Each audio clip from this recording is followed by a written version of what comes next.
Mhm. What's happening? Hey, hello, hello, hello.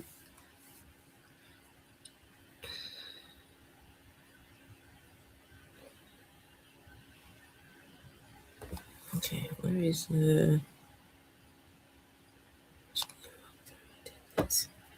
Um, hey, hello, hello, hello. I'm trying to do something.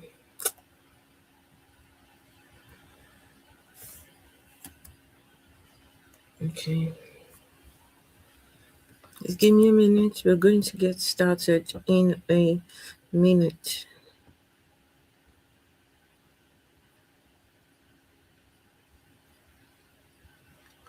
We're going to get started in a minute.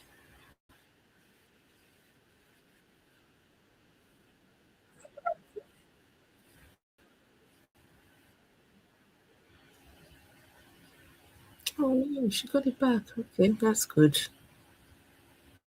That's good. Hey, hello, hello, everyone. Hey, Kendall, what's up? What's up? What's up? Kendall, it's nice to see you. And thank you for all your support. Today, sorry guys, I'm streaming on YouTube, but of course we're here. So yeah, streaming Hello, on Afro. YouTube. Hello, hello, hello. Just give Vessel me. sent us here. She did. Yes. Vessel of all the dishonors. My lovely lady. Ẹ pẹ̀lẹ́, báwo ni? Kí ló ń ṣẹlẹ̀? Kí ló ń ṣẹlẹ̀? We ended her session with this song by Chris Pedro. You should listen to it. Which song is that? It should be our anthem. Ooh, okay. Deconstruction anthem. All right, please. Yes, please. Oh, I'm awakened. Oh. Hey, feminist atheist.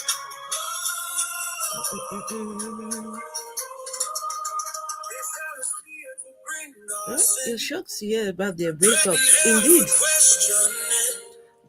Okay. Okay, just let me get started and you'll understand what I'm trying to do here.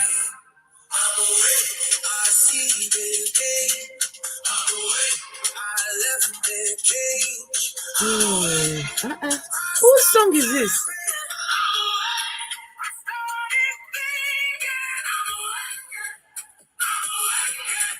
Hey.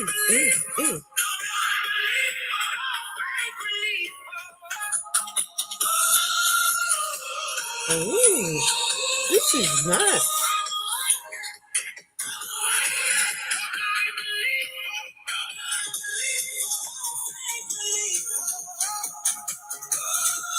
Chris Pedro's song. Fantastic.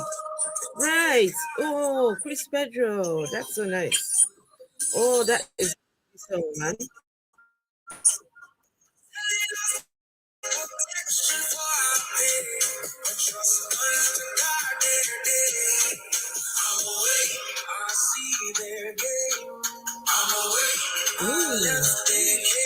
That's nice.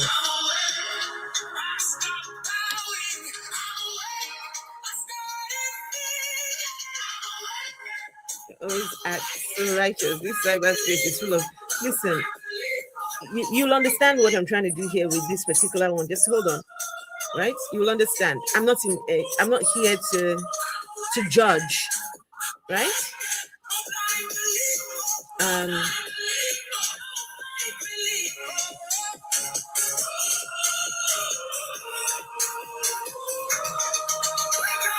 Oh, this is a nice song, man. Hello, Suzanne. Ooh.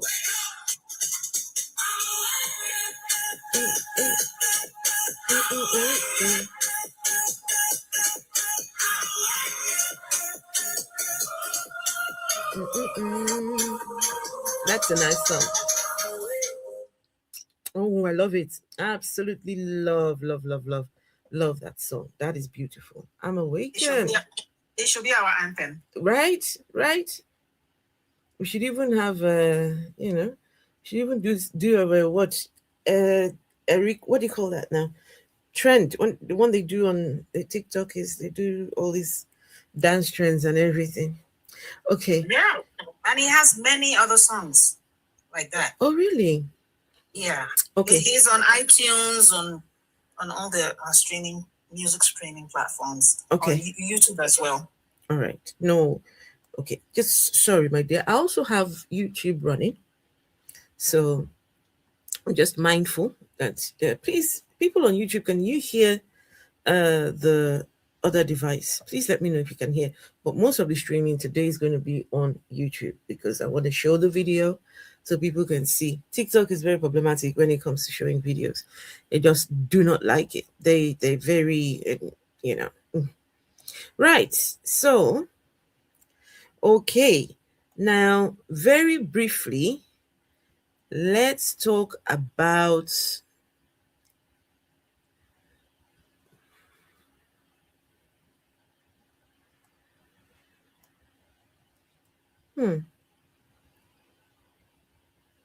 Can you see, if you're watching on YouTube, please let me know, can you see the video? Let me know if you can see the video before we start. Why is it showing like this? It's okay. If it shows like this, it's fine. Can you see the video? Hello, Vessel of Dishonor. Hello, Raskilo. Hello, Afro. Can you please add me on StreamYard? Oh, there you go. Okay.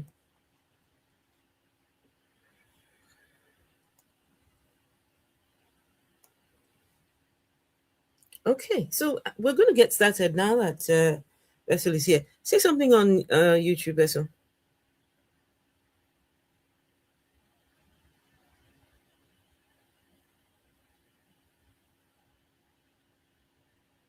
Hello, good evening. Hi, everybody. That's it. That's it. Okay, guys. Sorry. I'll turn the camera around in a minute so you guys can see. Yeah, because I want to show the video. So, just let me put this in context for everyone. Some of you may not know this couple. Nigerian man, American wife, Black American wife. I don't know where they met, but they met. She went back to Nigeria to go and marry this guy. And he joins her over in the US. I may not know the full details, but I just see them online. They started ministry online. Not only ministry, they started doing reviews of people's videos, right? Got ministry. I think there was one time they even had people visiting them. Maybe they were even going to start a church. I don't know. This couple would sit there and, review videos, Christian videos, right? Saying, oh, this isn't Christian and this isn't, this is that. Only me, I was scrolling yesterday on the thing. For Nigeria, we go say katakata don boss. Okay. But guys, I'm going to let you understand something. That a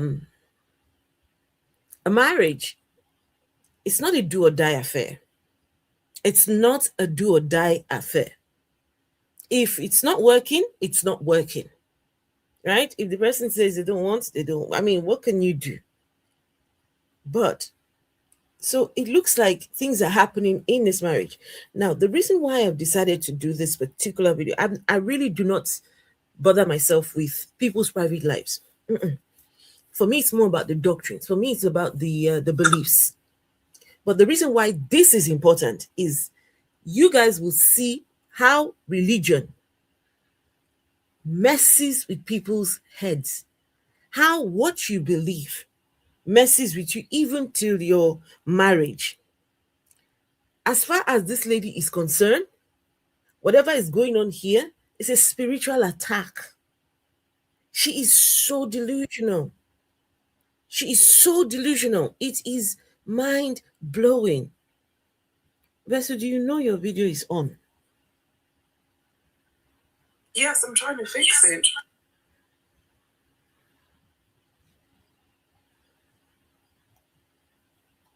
Okay, just keep trying. This lady is delusional, and this is why, um, you see, religion favors men a lot. Men they get something. But anyway, we will listen. And if you've got any comments to make, guys, my goodness, I was here and I was thinking, what on earth is this? But let's go. Let's do this. Yikes. After all, can I just add that to our TikTok family, if you want to see the video, you need to come over to YouTube. If you want to, but you'll be able to hear it. So let me turn this around. Did I say I want to turn this around? Did I turn it around? Goodness, I don't know. How do I do this again? Guys, I'm not very tech savvy, so all right, switch to back camera and let me at some point I will figure these things out. So anyway, that's just what my screen looks like, but you guys will see what yeah, should we do? So if I do here, okay, might go here so you can hear her, right? Okay, so let's get started. Let's hear what she's got to say.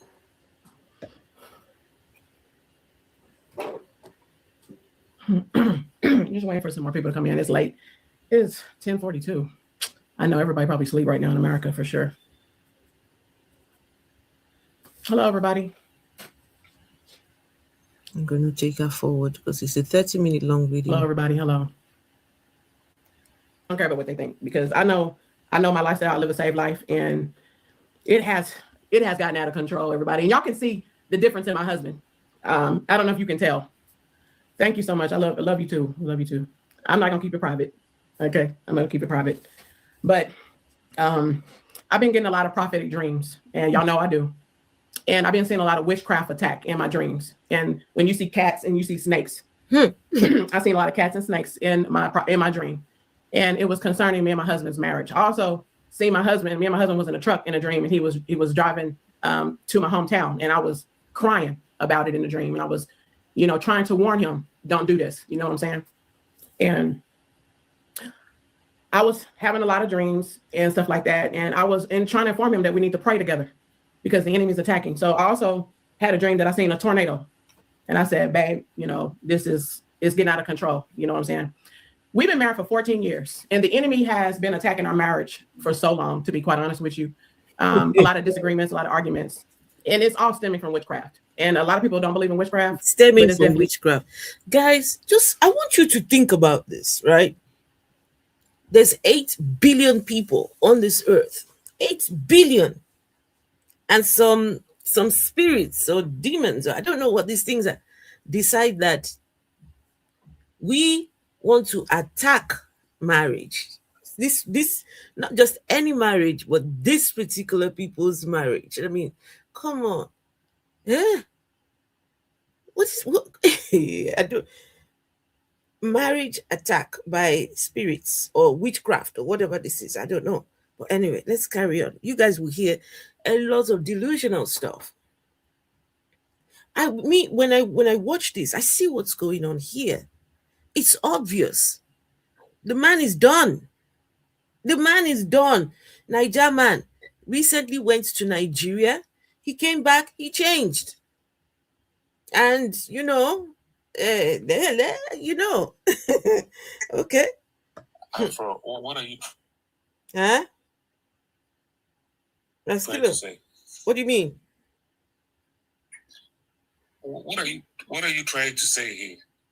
What do you mean what I'm trying to say? The man is done. Hello for Sammy. The man is done. The man says look, from the little that I have heard, this guy has moved on. All this demonic stuff, these are just coping. And we need to get these people, this lady, back into reality because right now she's gone. too far gone with the fairies. But yeah, that's what I'm trying to say. I don't know about any spirits trying to affect people's marriages. Like, what the hell? Huh? The lady said it is spirit. So probably the Holy Spirit or the bad spirit that attacked Mary. Probably that one. You never know. Okay. All right. The one that went for Mary, that one made her pregnant.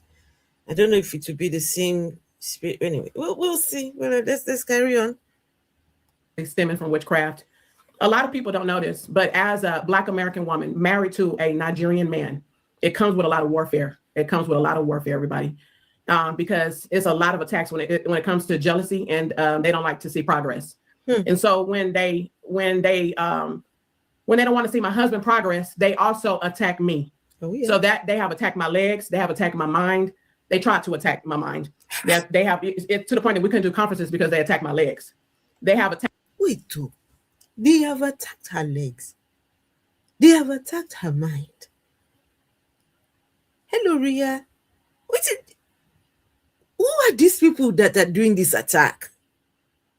No, religious people. This is the question. Hey, Pandemus, good to see you. Yes, Pandemus, the demons attacked her legs. Oh, this Atinubu is still in the office. This is Christian on Christian violence, right? No, the demons are the evil spirits now. They're not. It's not Christian. Yeah, Christian. but if you go back to the family, the supposed demons are being sent by people who are praying. These are Christians who are in church, right? Yet they accuse each other of sending demons and evil spirits. How? You know. No, This lady is just... Vessel, you are getting it wrong. No, she's not saying that it is other believers that are sending the evil spirits, but evil spirits are just out there. She's saying it's the family members, right? The village people. But what I'm saying is, when you go to Nigeria, they're gonna tell you that they're Christians. Yeah, because the country is mostly Christian, either Christian or Muslim. They're believers. Okay. But they still suspect each other of witchcraft. That lady needs some refill of her medicine. Rascalo. All right then. She's in denial. No. This lady is heavy on the spiritual. Hey, this is her.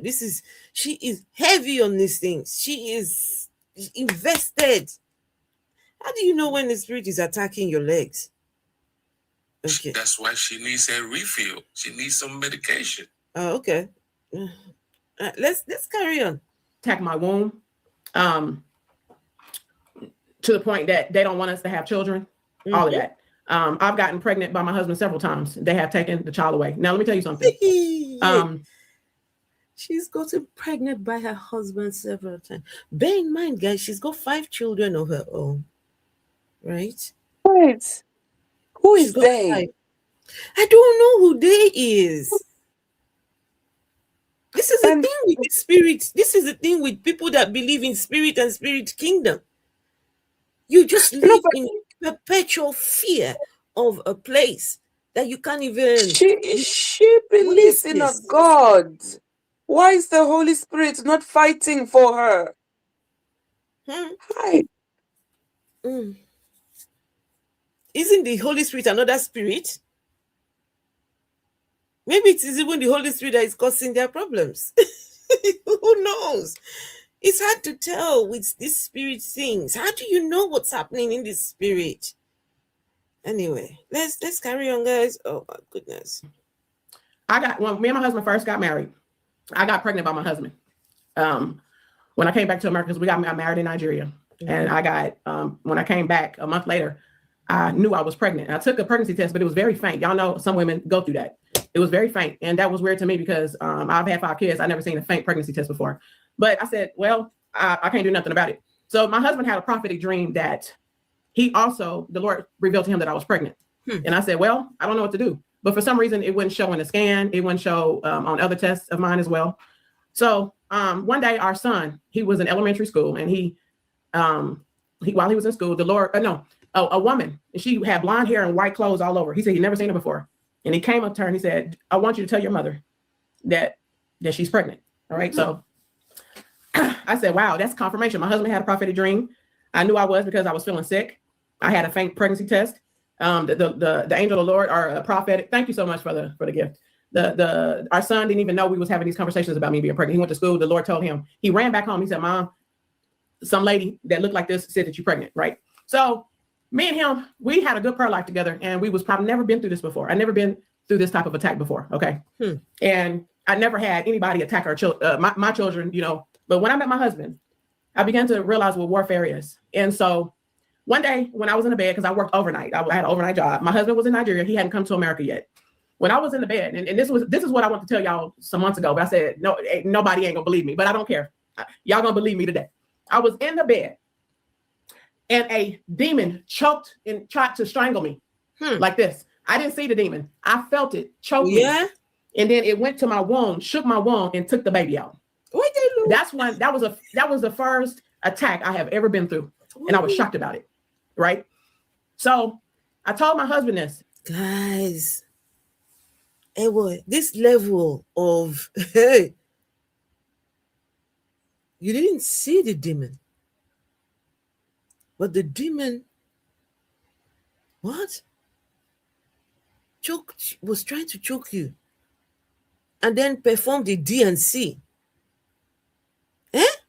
Vessel of dishonor.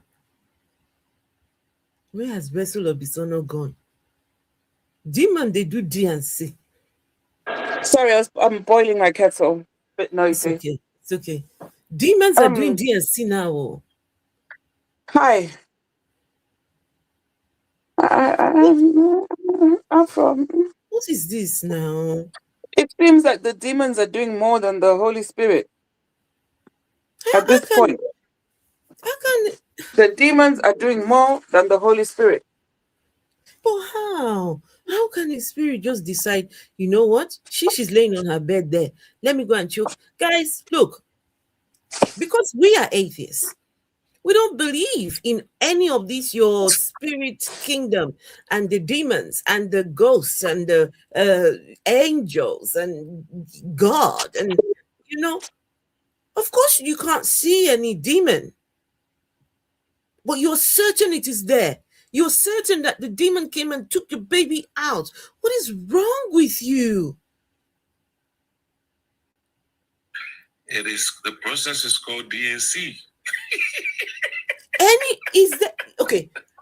Is there any wonders why this man has had enough? Because when your wife is like this, deluded like this, if you move like this, they'll say it's the spirit attack. If you did man, let's shh.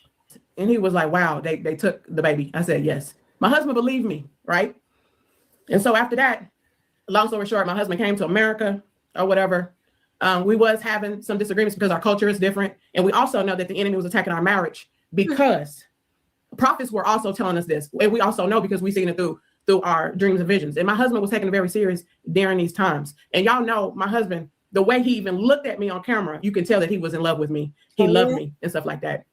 So long story short, he's having issues with the American kids, which is my blood kids. He's having issues with them because kids in his culture do things different. And he considered the kids being disrespectful because the culture is different, how kids act there and here. So he just automatically thought the kids was being disrespectful to him because they didn't do certain things like Nigerian kids did, right? So that was a lot of, and he thought I was taking up for the kids. No, I'm explaining to him, hey, certain things Nigerian kids do, American kids, they just do different. Just give them some grace or whatever, right? And at the same time, I would get on to our kids. But I was always in the middle of this situation, all right? So long story short, I would get pregnant throughout the years. So what she's describing there, I've experienced it myself. When you bring a man from that part of the world and you already have kids, it's a very tricky situation because these men are used to being respected, looked after. They are used to being at the top, right? And now, No, Afro, you've got to say it as it is. They're used to being bullies. That's what it is. They're used to having that authoritarian figure. They're used to seeing children and women and children shivering in fear, yes. trembling in fear. That is what they want. And when they don't get that, they consider it disrespect. So, people leave Nigeria, they come to the UK, and they see a small child, call them by their first name, and they get livid because in Nigeria, you're all aunties, uncles. You hear children in the UK tell you, "You are not my auntie." And that child is right. You are not the auntie. But in Nigeria, we call everybody auntie. Everyone who's older than us, auntie. Everyone who's older, uncle. But listen, kids in the UK would tell you. I would tell my son, "Oh, call this person auntie." My son would look at me, right? But what I'm saying is, when it comes to raising kids, the Nigerian culture differs a lot from the American culture, the British culture. It's very, listen, you're gonna have to be very intentional, very you have to overlook a lot of things, because I'm telling you, it's that thing, bringing two people together, one from it's make or break. It will break your relationship. The kids that are not his, oh Lord have mercy. Anyway, but please, let's continue. But the enemy will take our children. I'm having prophetic dreams, and I'm not addicted to prophets. The Lord revealed to me on my own. So the babies are getting taken away. Any Nigerian woman or African woman know that Nigerian men or African men, they need a child. Okay, they need a child. Why? And if they don't have a child, they get made fun of in their culture. So my husband is probably going through this situation, but my husband is giving me love and he's caring for me and stuff like that. And he's always loved me. And even some Nigerian people in his hometown would convince him to marry another woman. And my husband would kick them out the house and block them because of the disrespect that they placed on me. You know what I'm saying? So long story short, the Lord always promised me and my husband that we would have a child, but there was some hindrances. My husband was getting vessel of dishonor. The Lord told these people, can you imagine God, who is sat on his throne, is up there, and the God says, Monique and Henry, the two of you will have a child. No, that's why they laugh. This God now sat on his throne. You see, children are in the hospital, sick. Children, little children. Oh, yes. Children are there. They don't know where their next meal is going to come from. But this God is interested in going to tell Monique and Henry you will have a child, but with great difficulty. Like, what?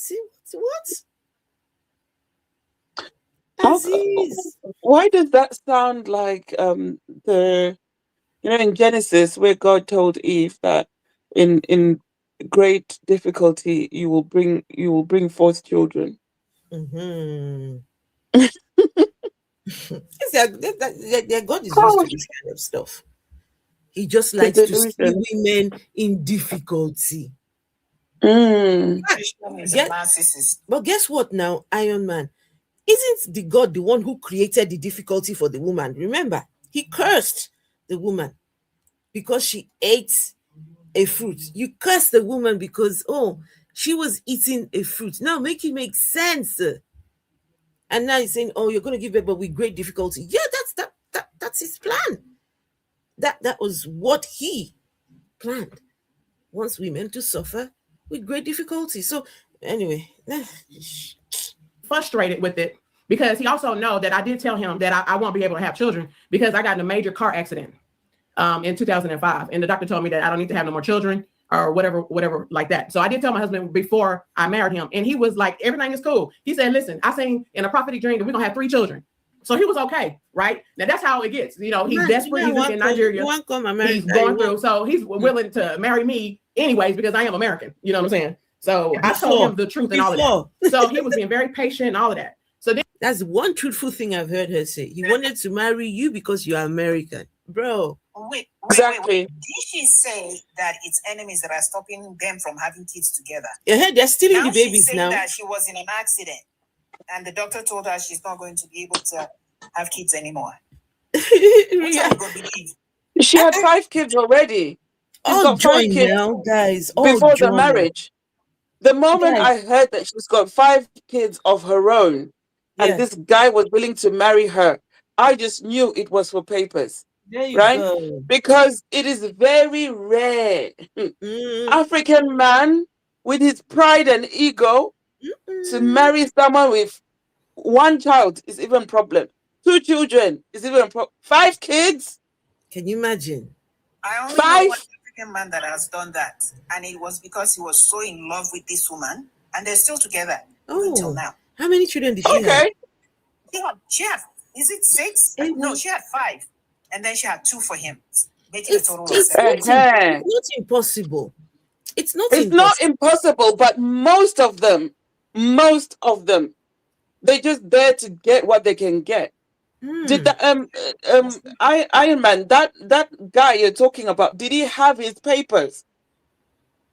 Yes, he Because already had his papers. We there you go. The one without papers will not get into that situation and stay there. This guy has now got his papers and is now looking for the next, what he needs next for his life. He's not staying with her because he loves her. It's the papers that he wanted. This This is why you shouldn't date needy people. If someone is broke, if someone has got nowhere to live, if someone has got no papers, don't date them. Because they're just going to use you as a stepping stool. Go on, Raskilo. This lady, when you look at her medical records back, she got some Down syndrome. I'm telling you. No, she don't. Not Down. Come on, Raskilo. Nah. I'm telling you. No, but Raskilo, right, Raskilo, there is something called religious psychosis. There is a thing, right? How the impact of religion when you there's some people that can still be normal, well, quote unquote normal, but the ones that let the thing get right into their heads, I'm telling you, it's dangerous. She's gone. This one is gone. Oh, she off the grid. Puppets of state. She off the Hello. grid. Huh? You say what now? Okay. I said, Then I guess off the grid. This one she's gone. as the years grew, he's getting more impatient. He's probably getting made fun of. A lot of people are in his ear, in his culture, in his hometown, his friends, and stuff like that. So, but he's still strong for a lot of years. But in 2025, I realized that he started changing. He stopped wanting to do Sunday service. Slowly, he was trickling down from that. We stopped doing conferences is because of that they attacked my knees and legs or whatever. And so then he stopped slowly doing midnight prayer and stuff like that. And I love when my husband teaches Sunday service. I love when he pray better than me. I love when he pray. And I was just like, well, maybe he's just tired because he do work a lot. He works a lot. You know what I'm saying? So I was like, well, I don't know what's going on. Okay, I've seen a comment which I think we need to address. Sparrow Tops. So a man without papers is automatically a bad person. No. That's not, I don't think that's what Vessel was trying to say. She said anyone who is needy, right? Someone who is needy. Some people don't have papers and they will love you no matter what. But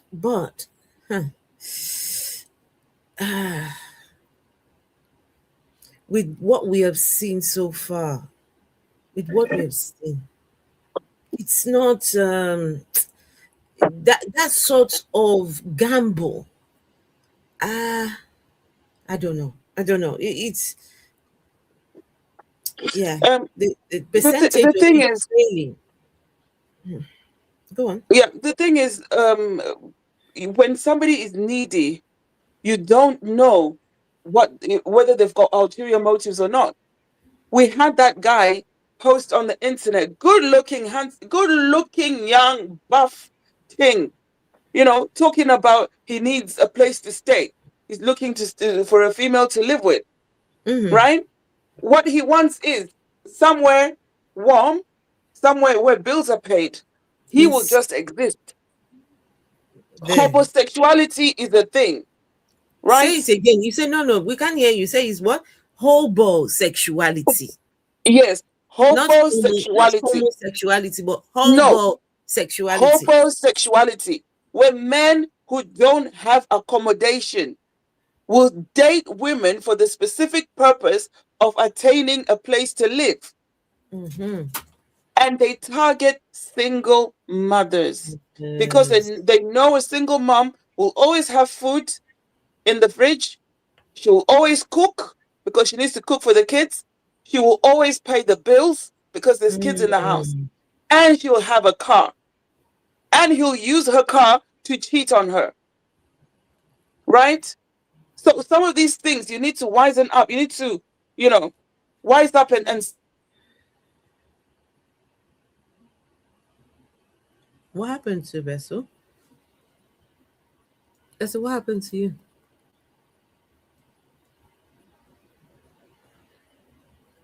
I don't hear you anymore. She's off Oh, she's off there as well. from TikTok. Yeah. Okay. Spiritual said homosexuality. Yeah, we've had there's someone in our community. He came up and he was the one who told us about homosexuals. Ones that they go around from woman to woman, not because they love this woman, but because of what they can get, what they can gain from being in that relationship. They will take her car, right? They will drive her car. Her name. So she's because they used to have a couples channel. You would have to look for Henry and Monique. Henry and Monique TV. Henry and Monique TV. Then I don't know what their plan is to go forward now. Yeah. So, but I don't know if Vessel is okay. Whenever she comes back on, we'll. And these same men are the ones who accuse women of being gold diggers. Of course, no. That's it. When they do it, it's okay. Homosexuality. Anyway, let's carry on. And then I was just like, what about dream interpretations or whatever? He hardly wanted to do dream interpretations. And in Nigeria, he do have a daughter. Now, we don't know if that's his real daughter. You know what I'm saying? Because we haven't did a blood test or whatever. So I was also having issues with her because she was disrespecting me. And my husband, the way it was going was like he was giving her so much attention and was dismissing me. They would talk about me in their chat. And I was just like, they having conversations about me. And I was just like, I don't even know who this girl is. Like, I don't even know if this is our real daughter or not, So it was a lot of things I was getting uncomfortable with. And the Lord began to reveal to me about her side of the family. I had a prophetic dream about her side of the family, what they were trying to do against me and my husband. You know what I'm saying? And so I hate this kind of thing. So she's having issues with the man's daughter, who they've not done a DNA test, right? The claim is that it's his daughter. They haven't done the DNA test. Now, guys, right. When she said about he's got a daughter in Nigeria, the daughter is in thingy with her, they're not getting along. They don't know if the daughter is his child. What? I don't know. For a very brief second, it just, to me, I thought, could that daughter be something other than a daughter? Iron Man, what do you think? Maybe, you know how some men are.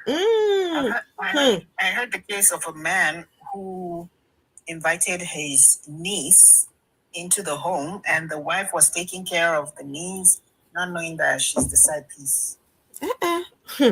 There's this guy, what's his name? Woody Allen. Is it Woody Allen? That is his name. Is that Woody Allen, I think? These people they adopted a girl in the home. And, young girl. Now, Woody Allen is with that girl. They're officially a couple. Yeah, Pandemas, Woody Allen. They're officially a couple. Hello, 1111. He dated and married his daughter, exactly Kendall. You see, I don't know how they can get their things up for. So when the man starts telling you, my daughter is listen, until you do the homework and figure it out, just have just have some level of doubt. Just don't just give some room for doubt. Allen practically groomed this little child into what he wants. Wow. All right, let's continue. Reveal this to him. I will reveal this to him or whatever, but he wouldn't. He started making me feel like I was delusional. Everybody, I don't know if my daughter's trying to call. She's trying to call me. I guess she's trying to stop me. But anyway, he would start trying to make me feel delusional when I'm seeing that side of the family is doing witchcraft against us and my kids. I started revealing this to me. He started getting upset. I seen a lot of family members doing witchcraft and trying to steal money from us. And he would have a hard time believing it. I would have prophetic dreams not to go to Nigeria because of danger, but he would not listen to me. He would not listen to me. And even a prophet friend of mine, the Lord told him to go to the hometown and do prayers because they're trying to unalive him. Now I'm so glad that prophetess Grant. I don't know this lady, but she even prophesied that it was a demonic attack against my husband. She prophesied that. And she said it's not necessarily Monique, but she see an attack and they're trying to make him do something. And they're also trying to unalive my husband. They really are. My husband, he went to Nigeria in 2025 into 2026 January. My husband came back home totally different. He didn't want to talk to me. He didn't want to touch me. I told him that my legs feel better. Let's do conferences. He said my mind are right. This lady, you don't know about Dirty December. Somebody did not tell her about Dirty December. Oh. He came back in he was in Nigeria in December, came back in January. Auntie, your man don't go do Dirty December. She's really gone. I say the Delulu is strong with this woman. Strong. Guys, see, I empathize, right? I empathize. If these people were just having marriage problems, normal marriage problems, I wouldn't even touch it. But when we start blaming our issues on the spirit, it's those people they're the ones. Why I don't like things like this when it comes to the spiritual, we start accusing innocent people of things they have not done. She's now talking about the family of that girl in Nigeria, the one who's supposed to be the man's daughter, her family. Those ones, they're just innocent people, not even trying to do anything to her. But because she's got a revelation, she's got a dream, she's got an encounter, or whatever these people experience. So it becomes a problem. This is why we listen. You don't, when you have somebody who is a spiritual person, who believes in spirituality, be very careful. They can accuse you of anything. They can see a vision. I remember someone calling me a witch. Why? He saw me in his dream, bringing him oranges. I offered him oranges in his dream, and automatically I became a witch. So be very careful with these people that believe these things. No, I think this guy has been fantasizing about you, and that's what happened. Oh, no. It was my ex father-in-law. Hey, no. I beg you. It was my ex father-in-law. Hey. Afro, you never know what the man was thinking, so you can't say no. Anyway, Exactly. We know. Okay, and maybe I should give context. The context here is that the man he was sick at this time. He was diagnosed with leukemia, and so he was receiving a really heavy bout of, I don't know if it was chemo or radio, one of them. He was receiving some kind of treatment, and he had been let out of hospital for a few days, and they were in our house. So that evening, he wanted to have some oranges. Yeah, I didn't even know any of this. I'd gone to bed. Woke up the next morning. Husband has gone to work. And I just hear commotion coming from, the other room with my ex-father-in-law and his wife. My in-laws. The man started saying, "Oh, I had a dream about her. She is a witch. She is a witch. I knew it, that she's a witch. Call the family, call everyone." Right? Anyway, cut the long story short. He accused me of being a witch because he saw me in his dream offering him oranges. Now, the son had to say to him, because he had to come back from work because the commotion in the house. He said, "But Dad, last night before you went into the room, you asked me to go and get you some oranges. And I brought the oranges to you. And by the time I got to you, you were fast asleep. The oranges were the last thing on your mind before you went to sleep. So, this is..." So, yeah, apparently. Afro, I want to address this. Somebody named Sky says that why do women bring every domestic issue to the internet? Why should a man even have a domestic issue in the first place? And you worried where they take it. Don't be worried where they take it. You shouldn't have an issue, any domestic issue at all. Can you see? So, she's going to tell you. She's going to tell you why she's on here doing this. She's going to tell you shortly. These people are online. They're here critiquing other pastors, different people. They've been online for years. And so because they've got a couple channel, in the near future now, they won't be seeing them together. People will start asking questions or whatever. But she informed him that she's going to be doing this. And the man said, he said, "Go do it." Right? He said, "Go do it." So I don't want to do it. Then he began to tell me that he want to marry another woman while still married to me. Woo. And that he wants to have sex with another woman while still married to me to make babies. Hey. I'm a Black American. I don't do that type of disrespect. No. Okay. I don't do that type of disrespect. So Iron Man, he went to Nigeria to go and do Dirty December, came back and started telling her he wants another wife. He wants to have sex with another woman.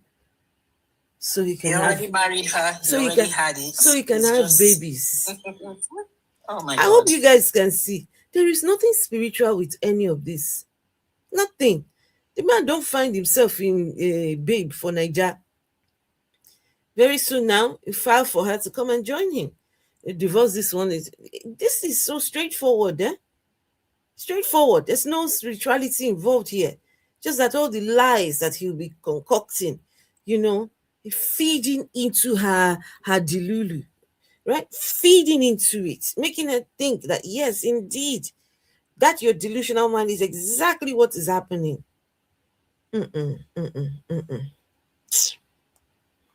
Okay.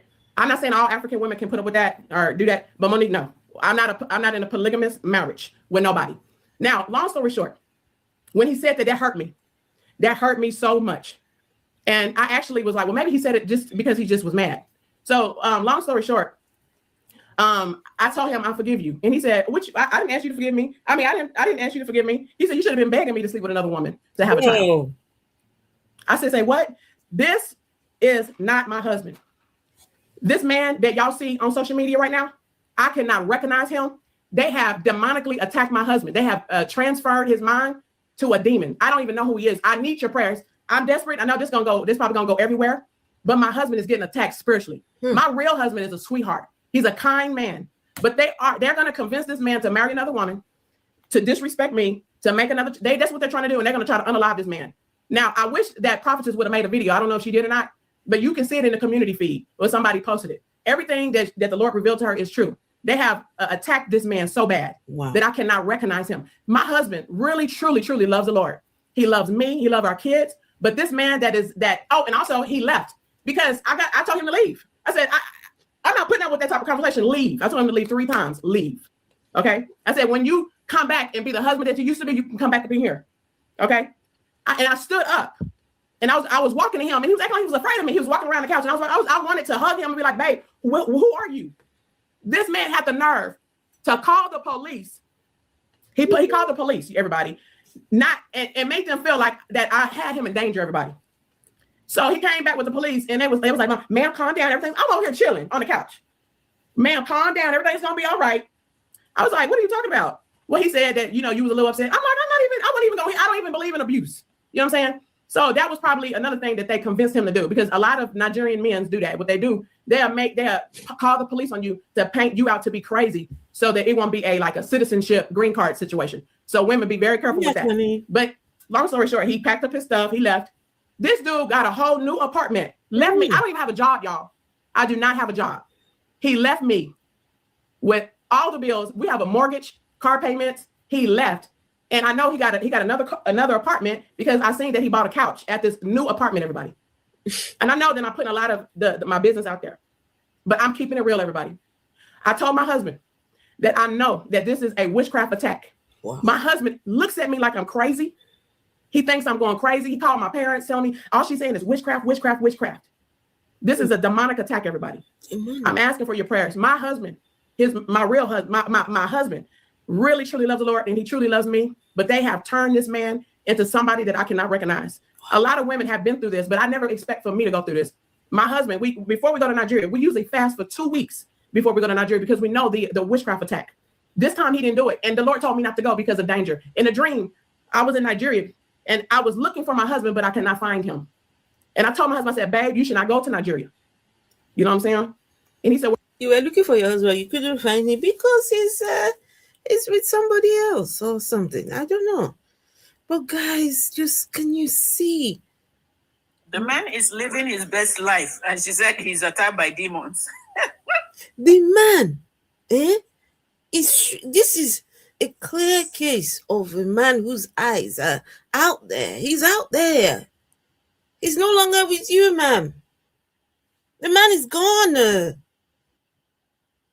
And I bet if you go and look who it would be, someone who's younger, prettier, sexier, never had any babies, or, fresh from the mother's house, and not one with 5 children. That was the guy's game plan, You reckon so? Your husband loved the Lord, but he does not want her anymore. What you love, if he loved the so-called Lord, would he be doing this? He was waiting for her to just say the word, get out. He already got an apartment. She even said he's bought a couch. She knows that he's bought a couch. The guy was gone, and she didn't have any job at all. Nothing. This guy. Man. All right, let's go to it. We already bought the ticket. Let me go ahead and go. My husband went down there. Much was just having fun. Didn't have no prayer life, and they attacked him spiritually. And he came back worse. He acts like a robot. When you have conversations with him, he acts different. I can't even recognize him. Even our kids are concerned. They're like, what is going on? Other family members that haven't lived around my husband don't really know his personality. But everybody, I'm just letting you know here. I don't even know if this account is going to be deleted. I don't know if the Facebook account is going to be deleted. I don't even know. But I told my husband, I said, I don't know who he is, but I will never turn my back on God. I feel like I'm going through a Job experience. I did a live video, and I was telling everybody that I was kind of trying to let people know that my heart is broke. Like, my heart is really breaking in pieces. My heart is breaking because I love this man. My heart breaking in pieces. My whole world has fallen apart, but I will never turn my back on God. I would never turn my back on God. I don't care what I go through. I don't care if I lose everything. And I'm expected to lose this house. I cannot pay the mortgage. I can't pay the phone, my own phone bill. I can't pay the car note because he made all the money, and he have all the accounts in his name, everybody.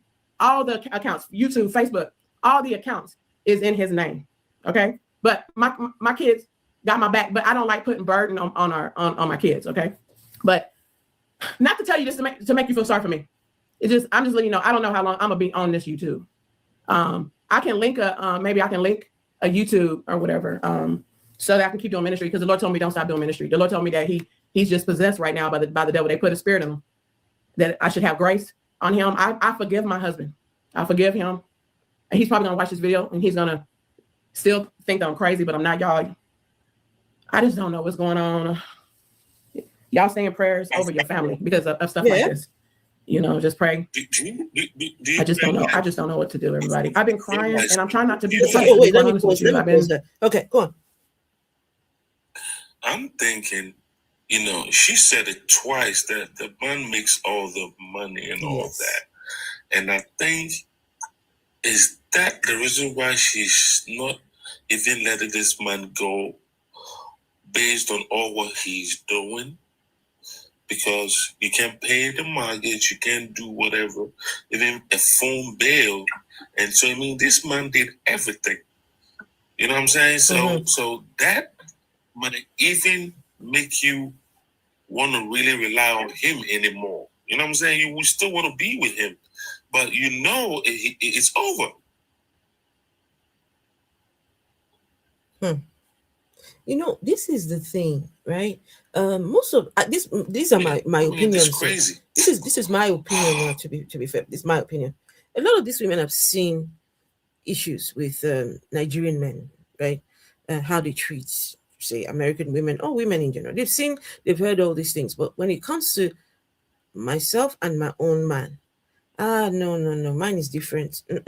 My man loves me. You heard her say that, you know, he loved her. Right? And so after a while, they get comfortable. Right? They get comfortable because they think that, oh, this man loves me.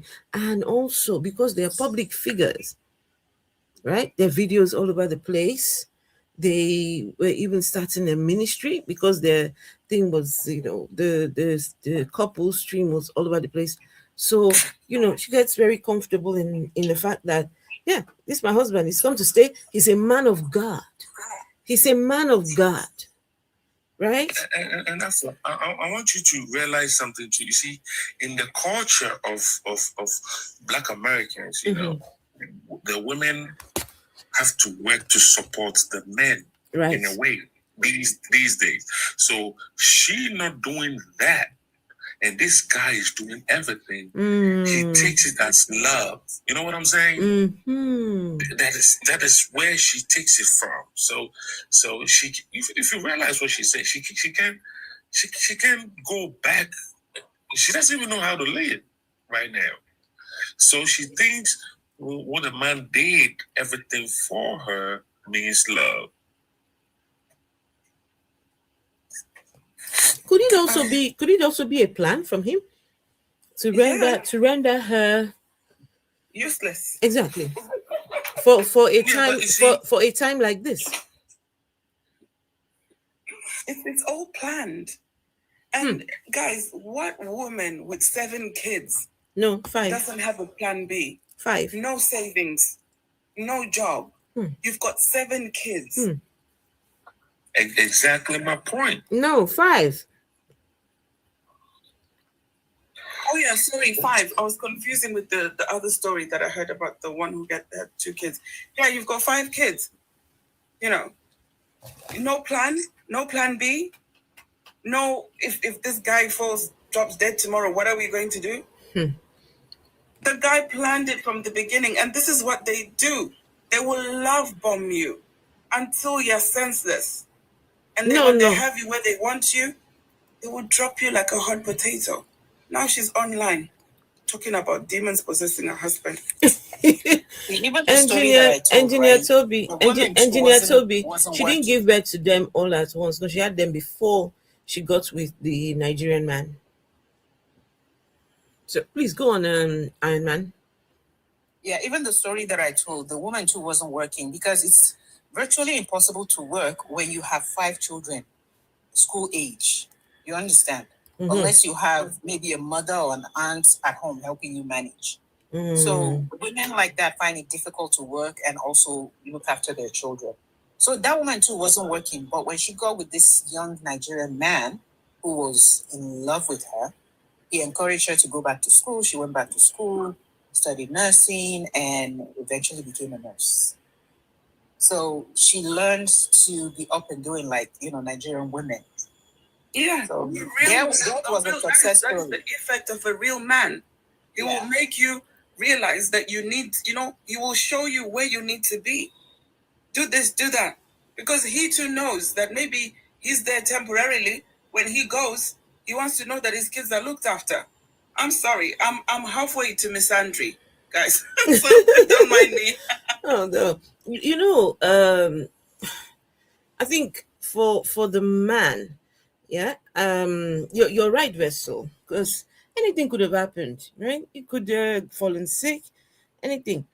And I also think, guys, that the YouTube money, right? Money from YouTube and the social media, maybe that would have made them decide, okay, since we're getting this monies now, you can stay at home and create content.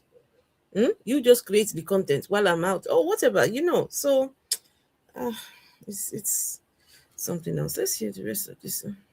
I've been trying not to be depressed. Today he came to get more of his stuff. I was like, I don't know who this man is. And let me tell y'all something, how insane that he has gotten. I told him that I'm gonna come on social media and I'm gonna expose him of all the things he said against me. Do you know what he said? He don't care. Whew. He don't care for me to do it. And he was surprised that I haven't even did it yet. He's gone, y'all. He's gone. And I've been pleading with the Lord, asking the Lord, why am I going through this? And the Lord is telling me, you ain't did nothing wrong. To just stand firm in him. And I'm going to stand firm in God. Did she say she's going to expose him? Yeah, she told him she's going to expose him. And he Expose said what? And he What said did you he expose doesn't him? care. The demons were killed. The demons. What did Raskilo say? I said, what are you exposing though? I don't know. No, It now means see what he's doing. it's- Since he came back from Nigeria, he has changed. He has changed. But anyone with sense can see that this guy, you went to do dirty December, bro. Come on now, listen, girls. He met up with Amaka and Tolu. Girls in Nigeria wait. They wait for these fine boys from Obodo Yibo. They're coming now. When they come, they will show you. Afro, you are totally wrong. What fine? You could be the world's finest person. You have to have money. That's all. That's true, though. That's true. And these girls, they will service your man, They will service. Listen, you still be there. I'm tired.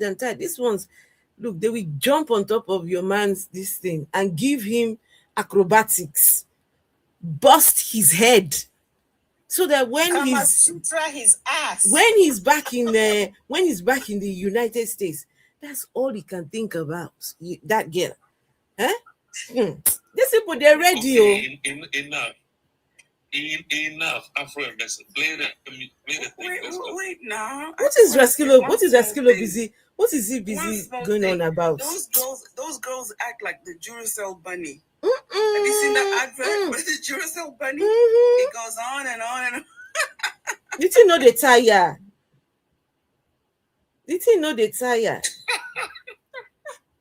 But you know something, which a lot of these men, listen, this whole thing, when you start deceiving one, right? The man in his mind maybe deceiving this woman, maybe he's deceiving this woman. Now, what makes him think that young babe, that one too is not deceiving him? That one has told her boyfriend there in Nigeria, there, don't worry, see the moon. Look at him. Just let him get me. As soon as I get to America, get my visa, I will show him. These people. Wow. Honestly. After that happened to someone I know. It did? Left his wife here in the UK for someone in Nigeria. Ooh. The person came over, had a child for him, to secure the papers. Yeah. As soon as they secured the papers, she was gone. She went and took her man from Nigeria, brought him over. You see why I say don't date needy people? It goes both ways, men and women. And women. Stay away from them. You're just setting yourself up for heartbreak. Yeah, on the real occasion, you'll find the good one. But I don't know. I think you do. You know, some people think that when a man loves God, that he will not sin against God. He will not do anything against God. He will not, you know. So I think that's the confidence that Monique had, is that he's a man of God, so he won't do. Look, these men, God has never stopped them from being degenerates at all. A man that will cheat even with the God in the mix. I have news for them. The most broken people are religious people. These people will cheat and tell you God this, God that. Guys, me when I was growing up, my father went and married a second wife, young girl. I had a conversation with my dad. My dad was ordained as a pastor, but he didn't practice. He just was ordained as a pastor, but I don't think he was too busy for him to pastor a church.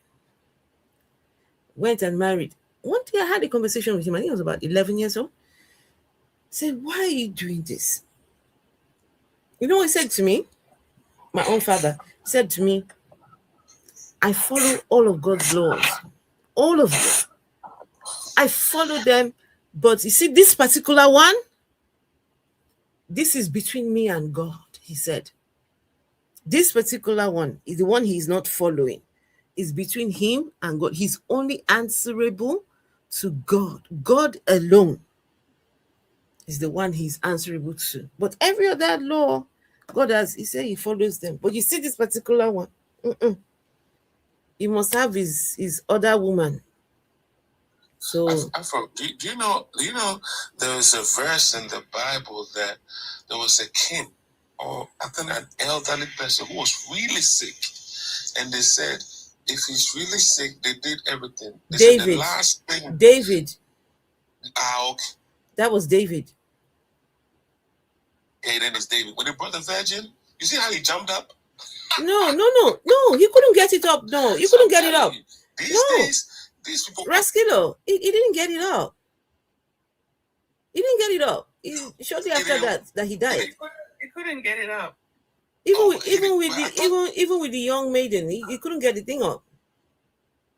Oh, She was cranking and cranking and cranking. She tried all sorts. Oh, David didn't get it up. Vessel, not for your eyes. When you get vessel, cranking and cranking. And yes, these people come and tell you. Chicken. She even did frozen chicken style. You know, frozen chicken. You know the way vessel. Vessel. Leave vessel alone, no. Leave vessel alone, please. Leave vessel alone. Vessel. They take no work. Vessel and Afro. But Sheba finished all the power. So these people will tell you that's their holy book now. You see all the nonsense. When the man has his old age. Can you imagine these people? We know this our king, well, former king or king, whatever. You know, this one fuck is all he knows. So now that he's sickly, we know the one thing that can help him. Let's go and get him one small girl that will come and service him. Just think about it. And yet, that same man is the one that they say was God's favorite. Or what was it? A man after God's heart. A man after God's heart. Yes. Because he was acting all the porn for God to watch. Oh. You know, he's omnipresent. Raskilo. How old was this maiden? Vessel of dishonor. She would have been a child, of course. Yeah, she should have been a child. But she was a virgin. Wait, let's have a look. That wrinkly, old, smelly body. Oh. Let's see. Young maiden. If she was a virgin, she was probably 12 years old. Or She, young maiden with the trauma. David. Let's have a look. Engineer Toby, 17? Never. The young maiden often wasn't young. the young maiden often associated with King David in his final days is Abishag the Shunammite, a beautiful young Yes. virgin chosen to care for him and provide warmth. To care for him and provide warmth, you nonsense people, when he was very old. Huh? It says she served as his attendant, but the Bible notes David did not have sexual intercourse with her. David, the reason why they said as David was elderly and could not keep warm, his attendant sought the most beautiful girl in Israel, finding Abishag in Shunem to sleep beside him and provide comfort. She was his caregiver and companion during his final days. Her presence marks a point of decline in David's power as his son Adonijah attempts to seize the throne at that time. So how old was she? Okay, so back then in those cultures, they separate men and women. They don't let them mix, unlike today. So the fact that they brought a girl instead of a boy has to be for sexual reasons. It has to be. Plus, a woman would have children, a family, and all of that. Vessel of dishonor. Vessel of dishonor and everybody. These people, 10 minutes. What are they doing here? 10 minutes for what? I've got another restriction. For waiting. Showing videos, I think. Listen, guys, I've gone and Googled though. How old was the young maiden with David? Any guesses what comes up? Any guesses? Anyone? 12. 9 years old. Yeah, Skilo now. That's too young now. Who said 12? That one is Muslim. 13? Who said 12? Me, I said 12. Because that's the marriage age back then. So they said the girl was between the age of 12 and 14. There you go. Oh. Between the age of 12 and 14. The same age when Mary got pregnant. You see? So it's a thing. So when somebody comes along and says, oh no, Mary did not get pregnant. Look, it's a pattern.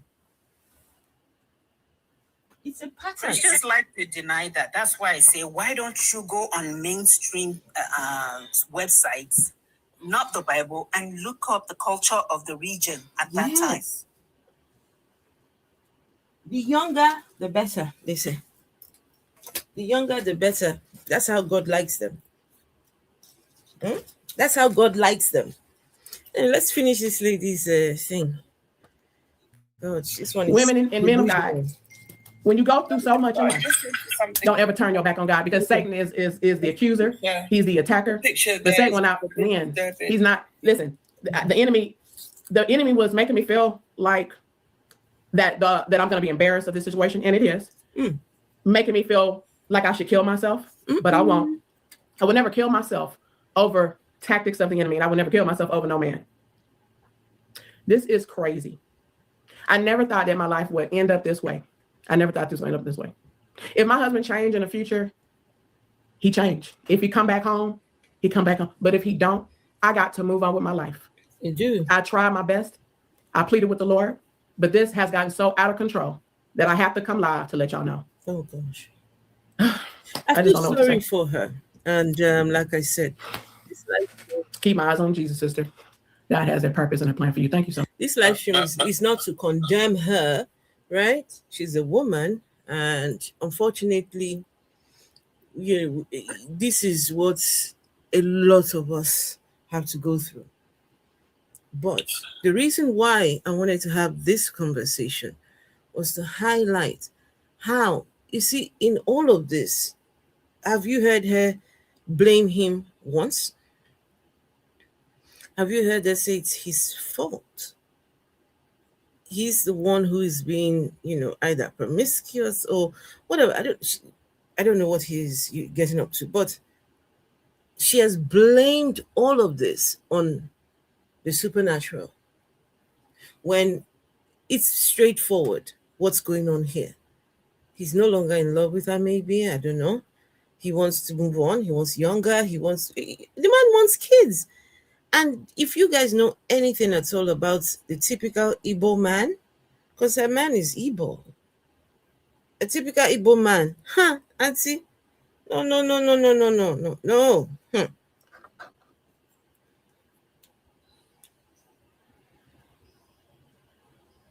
What's RIP in advance? What do you mean? Let's follow this one. What do you mean? She now where wants to Unalive himself. These people, they are real mumu. They've approved the second appeal.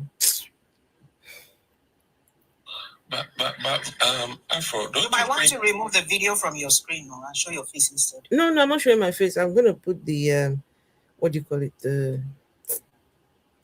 I don't feel like showing my face again. I beg.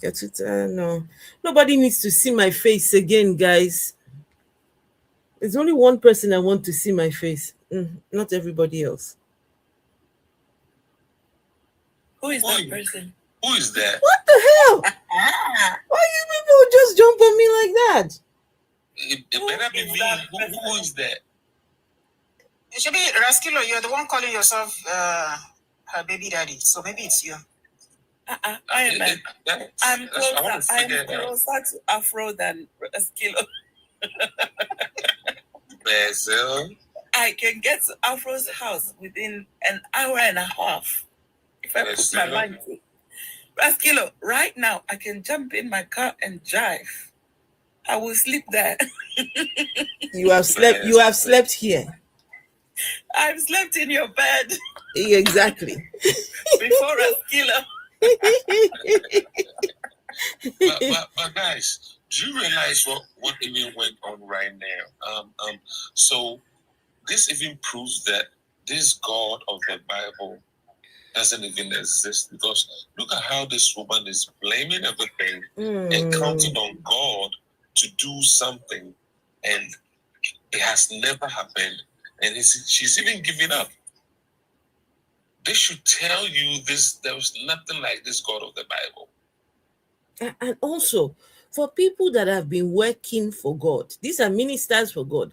They're online, spreading the gospel. And so even if God wanted to do anything for anyone, at least these two, there's the strong messengers of God, or whatever they call it, the servants of the Lord. If God is going to do anything for anyone, these are the ones that God should be coming through for. Exactly. Kendall says the enemies aren't attacking Michelle and Barack Obama marriage. Now, then they attack. Michelle and Obama marriage. No. That Michelle and Obama's marriage is enemy proof. Is a demon proof. They don't demon proof that one. They should go and attack the orange man and his wife. They attacked his other marriages. How many wives has he had? That one, he's been living with demons since the beginning of his life. In fact, he himself is a demon.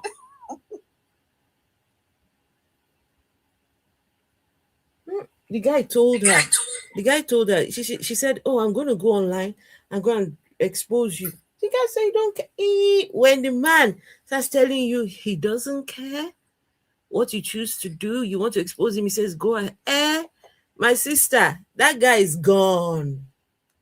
It's over. The guy is look, as soon as the two of you are done with that conversation, he's picking up the phone and calling his babe in Nigeria. Babe, I've told her. She won't say she didn't. She's no longer. I'm no longer with her. Yeah. And the only time he'll come back is if he's terminally ill and there's nobody to look after him. That's when he'll come back. Otherwise, no, that guy is gone. And he's a very handsome man as well. Wait, there's a woman that I know that did it too. The man, they were married since their youth. They had four children. And then he went out, he cheated, had another baby and all of that. And this woman was still begging him to come back. She even said, "Yeah, bring that baby. I will take care of that baby." And she actually did. And then when this man got sick with diabetes, He now came back to her because the other woman, she's not having that. She's not a geriatric nurse. So he came back to the first wife, and she took care of him, even through amputation and all of that, until he died. I'm like, what? Very similar. Very similar to that one that picked me. Very similar to the story of my mom and dad. After that went off and married a young girl, Patricia. When he still had a small energy. When the energy don't go finish, that's when he remembered that my mom existed. He told Patricia, I said, no, God is telling me to go back to my first wife. Take anything you want, just go. I'm going back to my first wife. The woman did not have any kids for my dad. She didn't. She had no kids for him. Right? Thankfully, she didn't. As soon as she packed everything, listen, she rendered my dad broke. Because my dad said, take anything, everything. This marriage is over. I'm going back to my first wife. So she packed everything where she want back. Everything, even in the shop. They had a shop where they were, selling things or something. I didn't know. Anyway, almost 9 months, a little bit over 9 months after leaving my father's house, she gave birth to twins.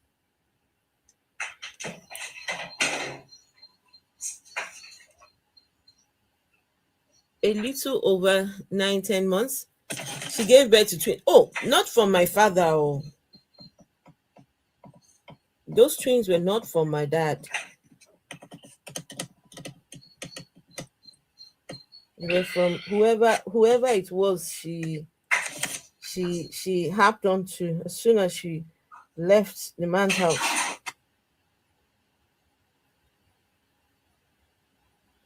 I don't know.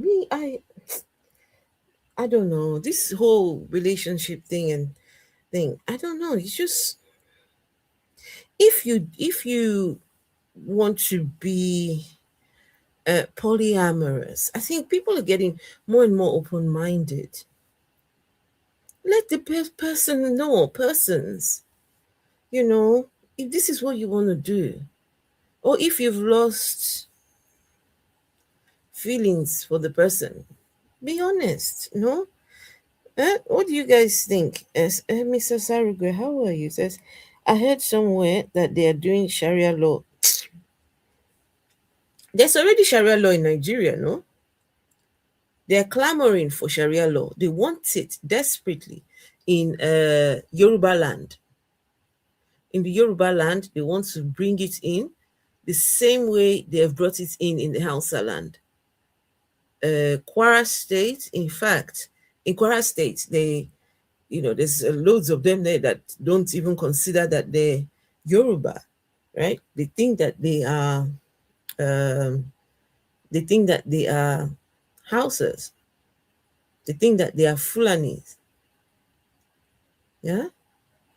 And you know something, guys?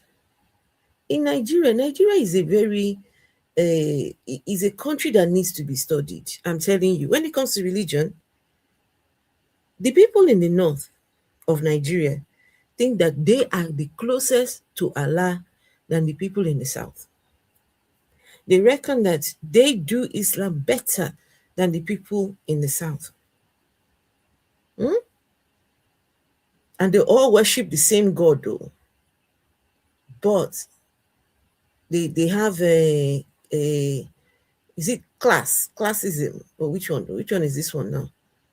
What shall we call this? So maybe we call it theosism. I know, Sabi. Religionism. So theocracy. That they're better than the Arabs, or no, they're on par with them. They're on par with. No. The Arabs feel superior to all of them, and they know it. Yeah, no, the Arabs will always be superior. But I'm just saying, the ones up north think that they are the closest to, closer to the. I've heard the northern Nigerians say that Yoruba people don't practice Islam proper. They don't practice real Islam. Even here on TikTok, I've heard them. Guys, shall we do a stream on Islam in Nigeria? Yes, please. That We would be used to interesting. do we used to do live streams on Islam in Nigeria, and for some time now, just Yes. But Islam in then Nigeria, that sounds good. the reason They why will we come for stopped, you. this is the thing, the reason why we stopped doing live streams on Islam. Every time we did Islam, got bananaed. Every single time. Bessie, remember?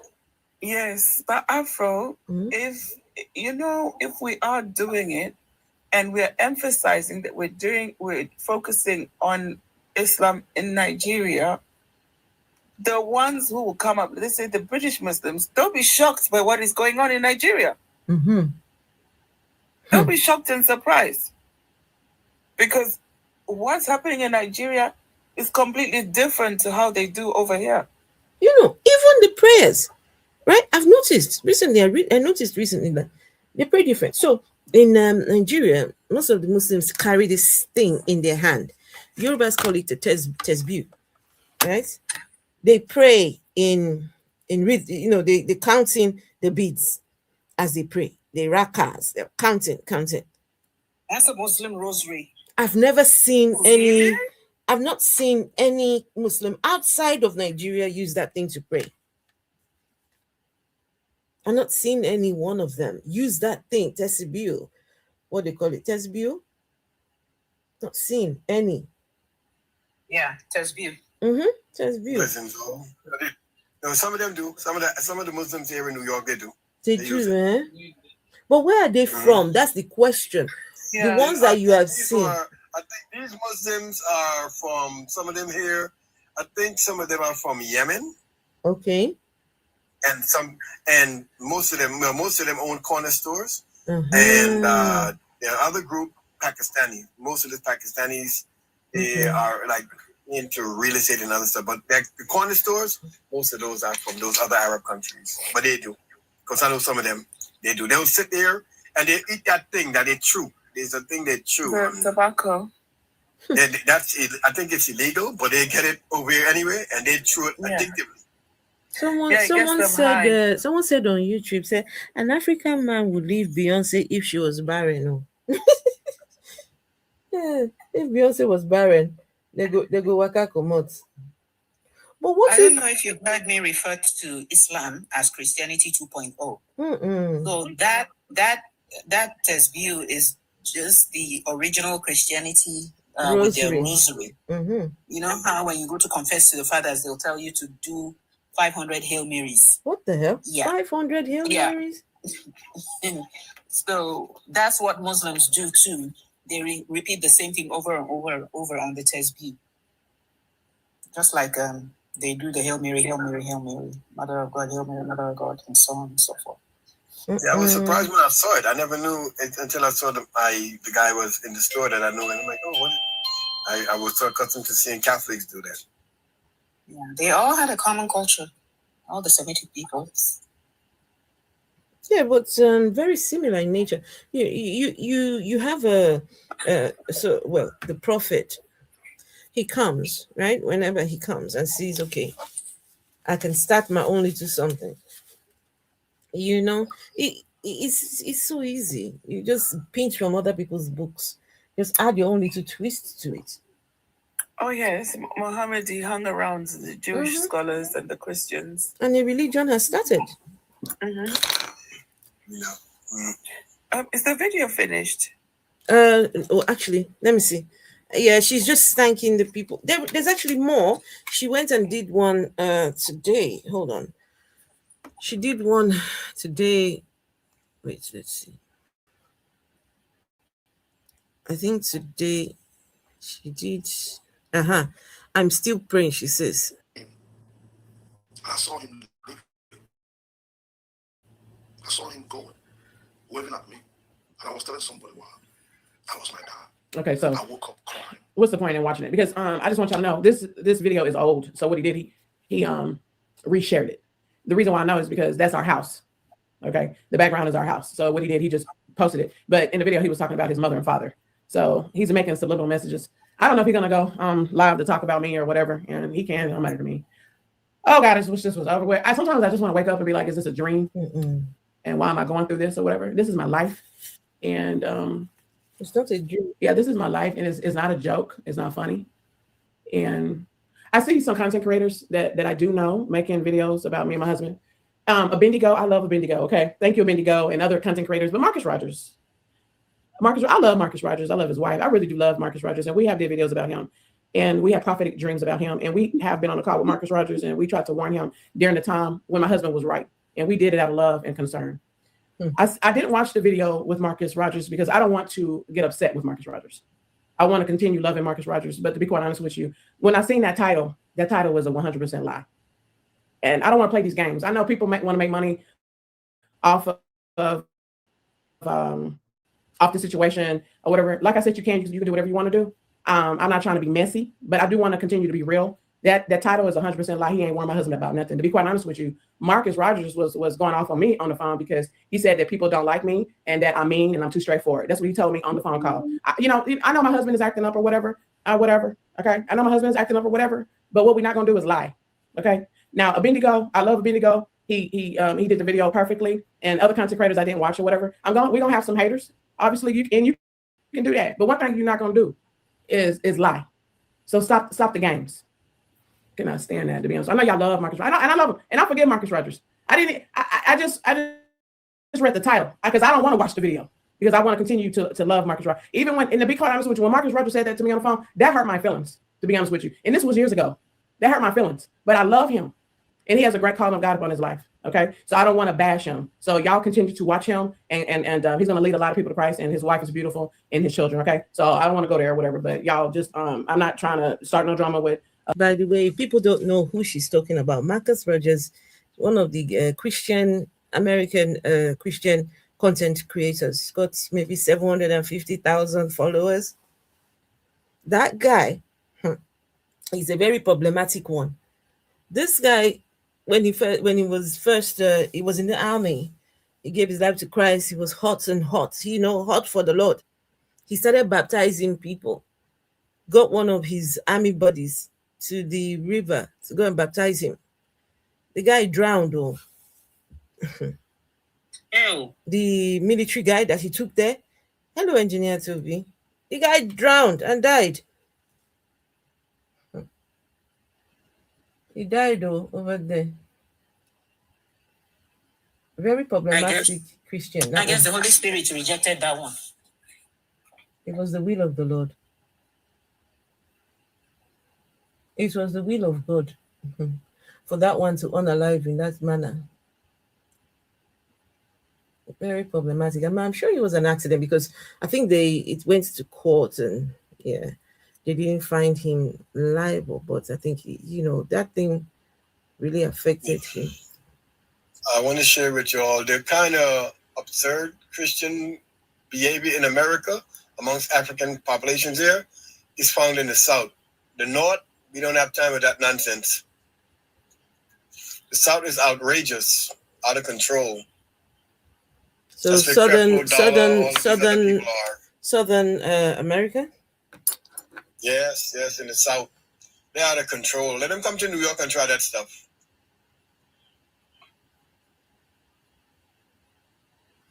But you'll have crazies in New York as well. They're everywhere. But we had a guy the other day, right?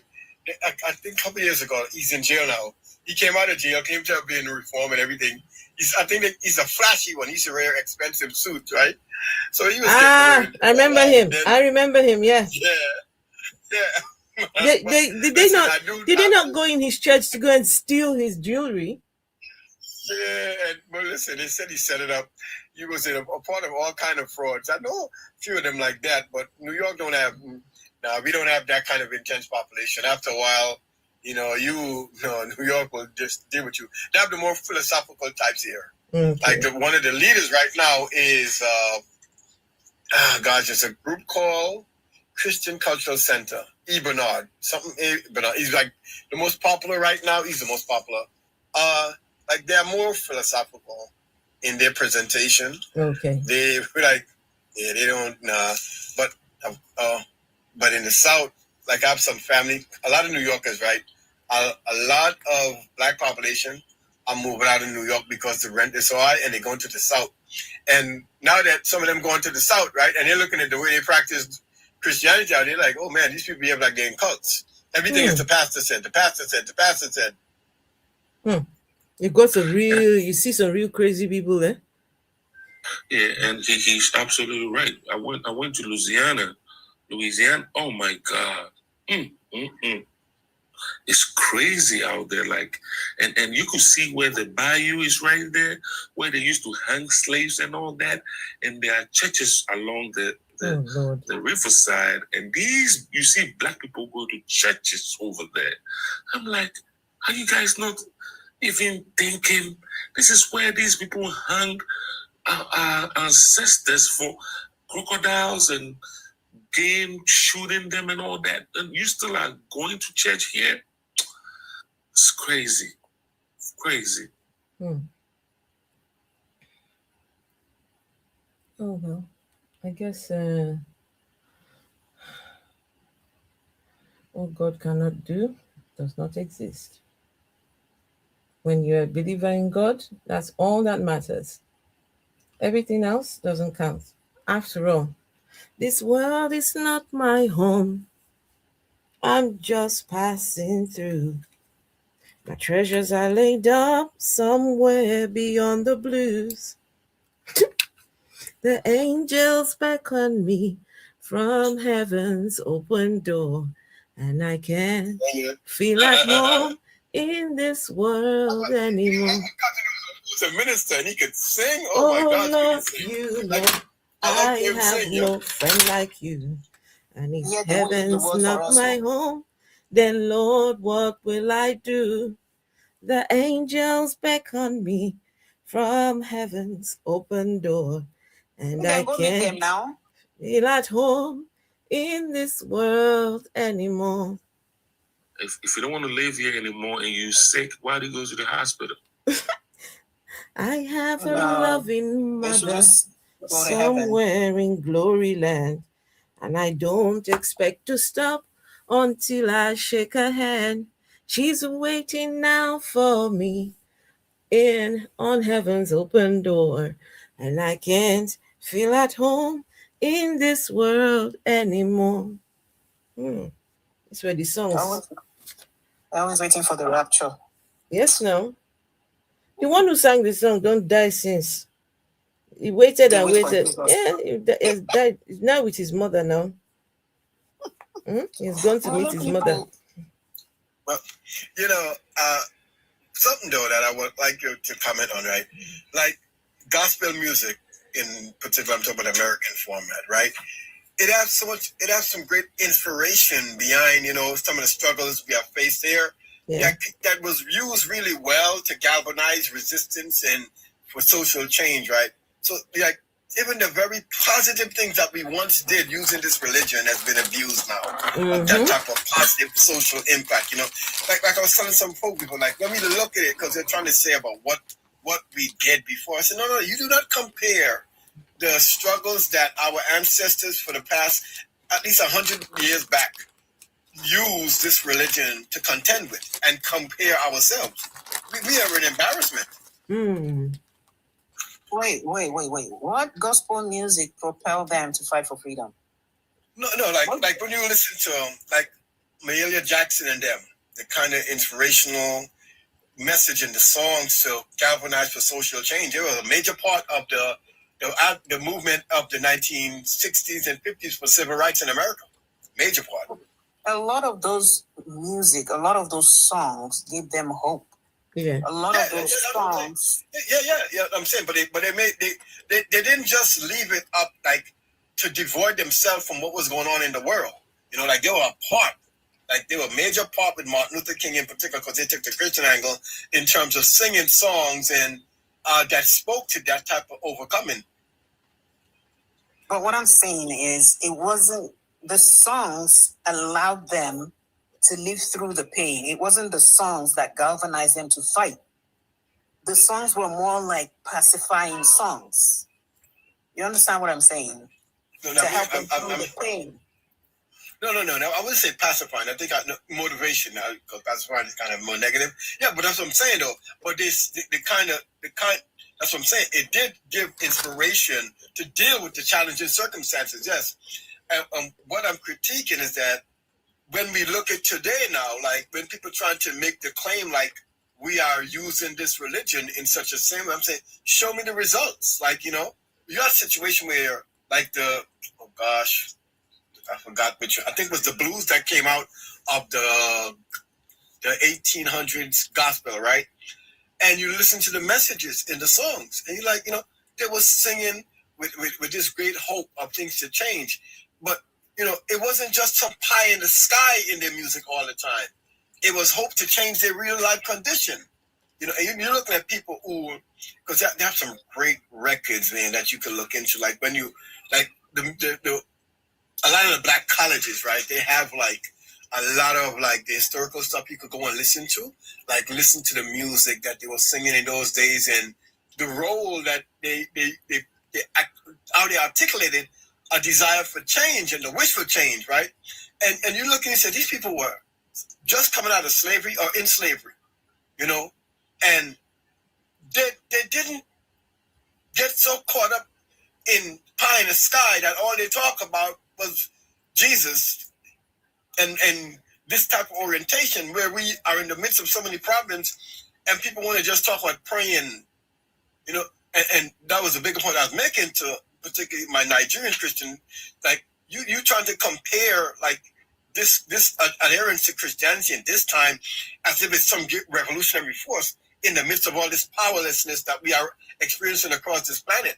You can't make that case. And where I'm from in Guyana, my ancestors, when they bought the land 1 year after the British ended the enslavement of the places that they were under control, they bought the land in 1841, 1842. They were the second out of two groups that started to buy land from the British and start to build community. They had trenches, they had schools, they started to build towards the future. I'm saying they embraced the religion, but look what they did with it. Now today, my village have no kind of representation of that type of legacy that used this institution to galvanize themselves and to build towards the future. Now we have got a bunch of young people talking all day long about Jesus. The community is falling apart. So I'm saying don't compare yourself. The same idea in a different context produces different results. So don't compare yourself to what our ancestors did. I think you're giving the religion too much credit. It's the innate desire. No. Hold on, please. It's the innate desire for humans to be free that led to the fight. Haiti didn't use that religion, and look what they did. In fact, I will argue that the Americans were looking at what the Haitians did. That was what galvanized people like what's this guy's name? Not MLK, the other freedom fighter, the more. No. You're talking about the one that the more military one. Yeah, no, that burned down the place. Oh, gosh, what am I gonna forget his name? I'm in Guyana still. Sorry. That Martin Delaney. I know you're talking about. He burned down the place and they hung him. Ooh. He was a reverend something to a guy. Sorry, I remember. No. This one was not a reverend. This one actually became a Muslim. And you know, is it Louis? Not Louis. You talking about during the 6, 7, 1800s, or you talking about more modern times? The civil rights not modern times. Way back then. With, Malcolm X. Malcolm X. Thank you, Malcolm X. No. That's not. No. I'm talking about the late. I'm talking about the 1800s. That's what I'm going into, not the 1900s. No. So I was saying that Christianity was used as a pacifier for the slaves so that they won't rebel. It's like when a child is hungry, you give the child a pacifier and the child keeps sucking on it, thinking that it's food and forgetting that it's hungry, and it keeps quiet. That was what they used Christianity for back then. I would support that. So the people fought in spite of Christianity, not because of it. Don't give Christianity that credit. No. What I'm saying is that when I was listening to the discussions and I was being trying to be sold this kind of great change agent that Africans who are embracing Christianity are demonstrating, I'm saying, no, you cannot do that. You cannot compare, because we have results of when Africans under oppression, I'm talking about, under direct oppression, were embracing these religions, they built systems to contend with the oppression. They didn't just pray. So what I'm saying is, while I understand the motivation for the Christianization process was indoctrination to weaken people's resolve to fight, what I'm saying is, even so, they did do something with it, and they fought back. And to say that, don't compare what we are today to what those people are, because you can see the fruits of their labor. They fought back, even using the oppressor's religious system. We can make the same claim today and demonstrate it in evidence. That's one bigger point I'm saying.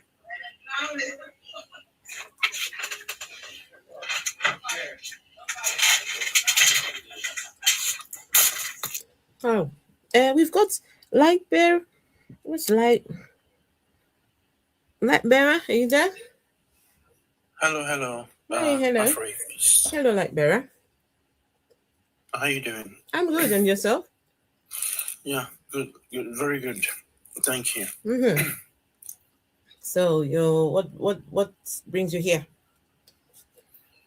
First, I would say we've met before now. Being Light Bearer.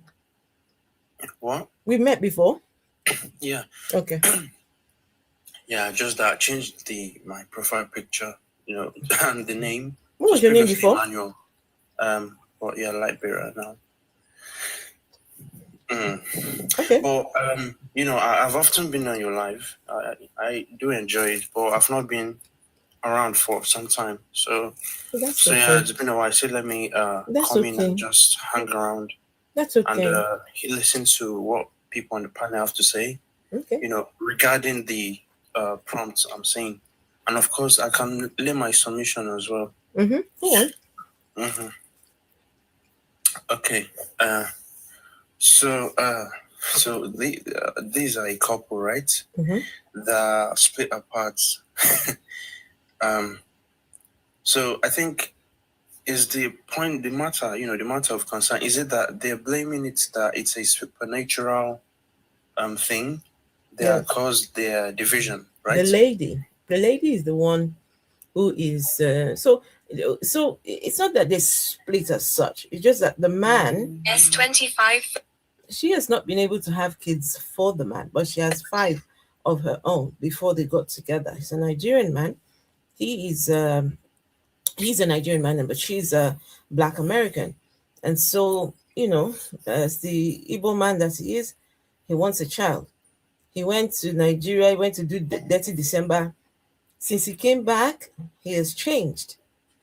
And, just slowly, the guy now has moved out of the house. He's no longer there. But she was the one that told him to leave because he started telling her that he wants himself another wife.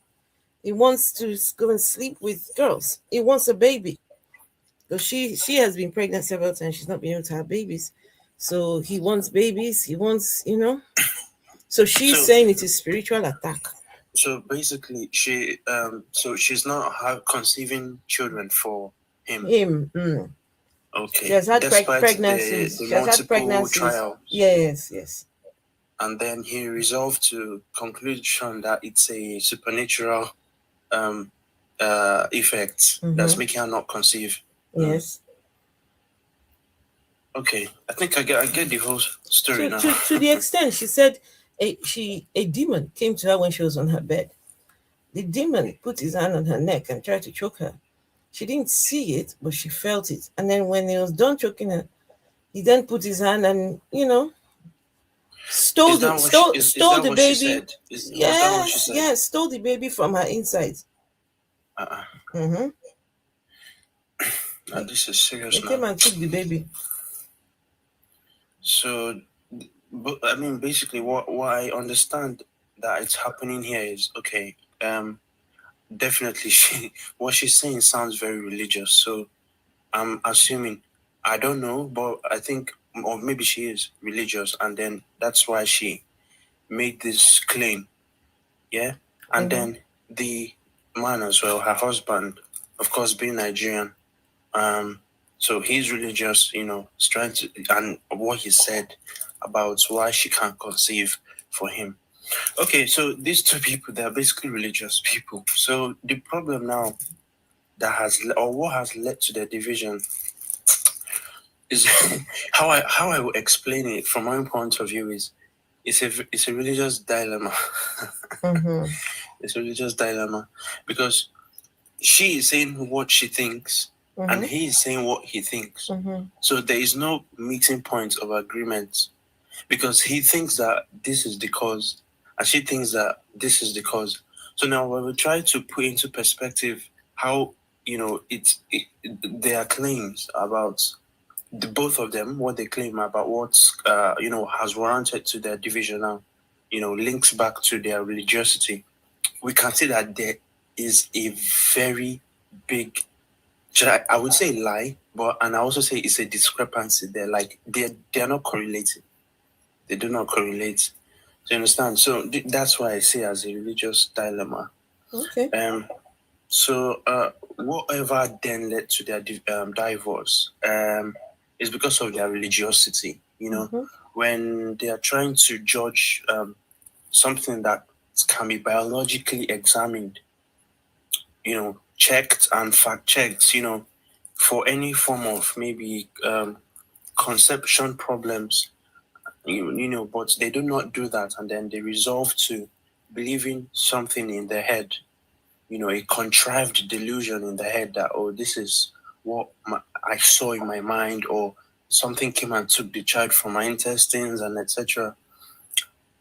And then the husband says something different, So, and instead of them saying, okay, you know what, let's go check, let's go to a doctor and check what could be the problem or the issue. They didn't do that, but they warranted to a summary or a conclusion that it is what they believed caused it. And of course, believing, a very delusional, statement without actually fact-checking it, the biological side of things will lead to things like this. It will warrant in the division because the man being Nigerian will think, she has maybe a spirit or something else that's not letting her conceive. And to her, she has believed that she's very much convinced that, there's a demon that's taking away my child from me spiritually. So that's crazy. You understand? And funny enough, we live in a very modernized age, time now where scientists can actually create test tube babies. Like they can create babies now. So I do not understand why someone will go out of their way and say it's a supernatural effect or a supernatural cause. That's true. As to why they should, divide, end the marriage. It's absurd. It's funny, and it's crazy. It's misinformed as well. Very misinformed. It's a very misinformed choice. So yeah, this is the problem with of religiosity, what it does, particularly of these faiths, the Abrahamic faiths, Christianity and Islam as well. And I won't put aside Judaism because they're all of the Abrahamic faith. So I always include it when I'm trying to, when I'm backlashing at these religions because they all go hand in hand. So it's crazy.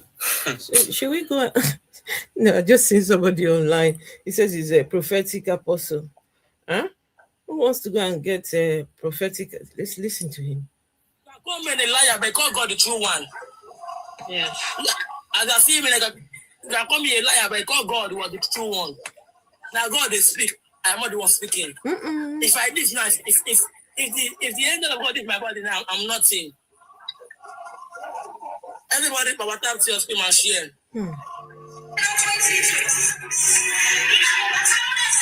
And it's a young boy, yo. Let me show you guys. It's a young boy. Hold on. If you have not followed me up, kindly follow me up now. If you have not followed me up, kindly follow me up now. The angels are here. Taba Debi said, you are the real man of God. Flourish of Abuja, what was the testimony? Everybody, power time to your screen and share. I beg, make I post my. Are you there with the water?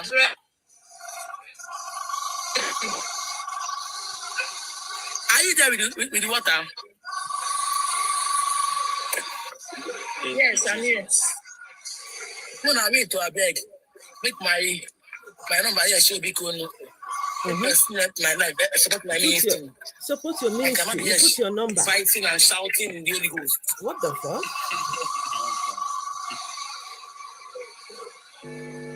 Well, who sent you? Who sent you to come and be doing this online? If your God sent you, tell him to give you money.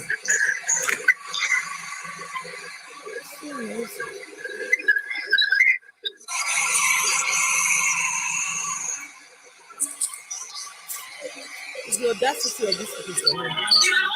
If you have not followed me up here on this account, kindly follow me up now. Somebody will tap to your screen, share to your friends. Your God tells you to go on live stream. You go on live stream, and now you're expecting people to come and pay you because you're shouting nonsense. See, that's why it's all a scam. You see, religion is a big scam. In fact, Christianity itself is a scam. It is indeed. You can't just come up here on TikTok Live saying, "Oh, God directed me to on TikTok again." Can you imagine? No, there was a lady. Where are the synagogues or where are the churches? Has God moved outside of synagogues and mosques and churches now to TikTok? There was a day I was scrolling on TikTok and seeing this woman. She was talking to her people, and the people that were there. She said, God told her not to work. God told her that she should make TikTok her job. Right? God told her not to go to work. He said, go on TikTok and be doing your job. And so that all those people there, they need to come, give her money to sustain. This lady was dead serious that the God told her not to work. And she was practically bullying these people.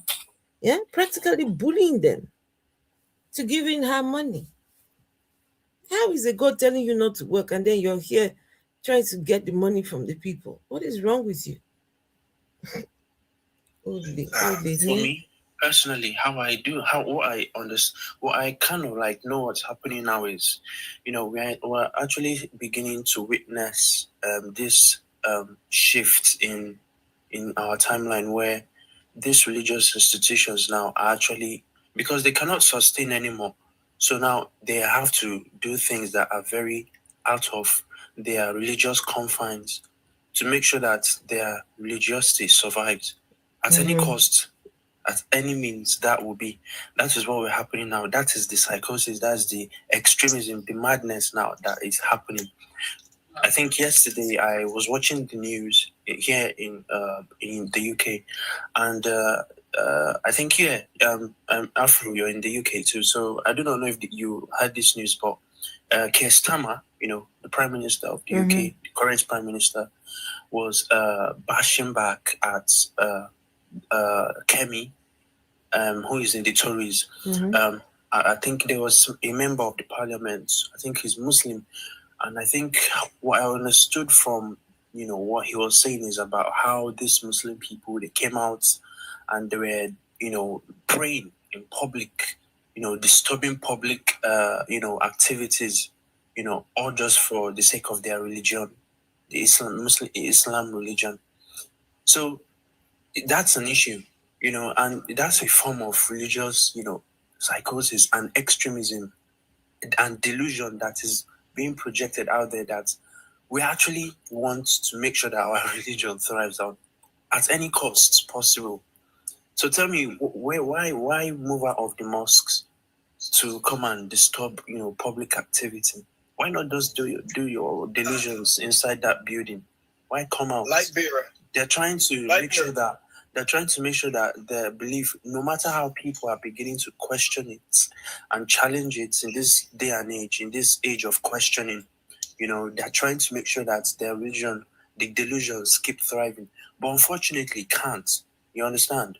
So I see that we're in this time where the whole system on itself will collapse by its own self. We just need to observe and then also keep doing what we are doing, basically.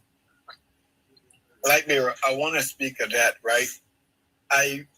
That assessment you're making is a very acute one. I support that assessment. I want to split it though. I want to split the Christianity before I go to Islam. And I'm going to talk to Islam where you at. What is already happening in the West? Christianity is on its way out in the West, not in the United States as yet, but there's a growing deconstruction movement in the United States. I know England is even ahead of America. Last time I checked, England church attendance was less than 40%, and it's dropping every year. Yeah. However, in the places colonized by Europeans, especially amongst Africans, and in the Americas here, and I would say continental Africans are the ones right now who are at the forefront of holding on to Christianity by any means. And as much as it's been peaceful for the most part, expect violence, especially coming out of Nigeria. Because for the leadership, this is not about God. This is about their money. This is about their power that they get. And they are going to encourage intolerant behavior. I guarantee you.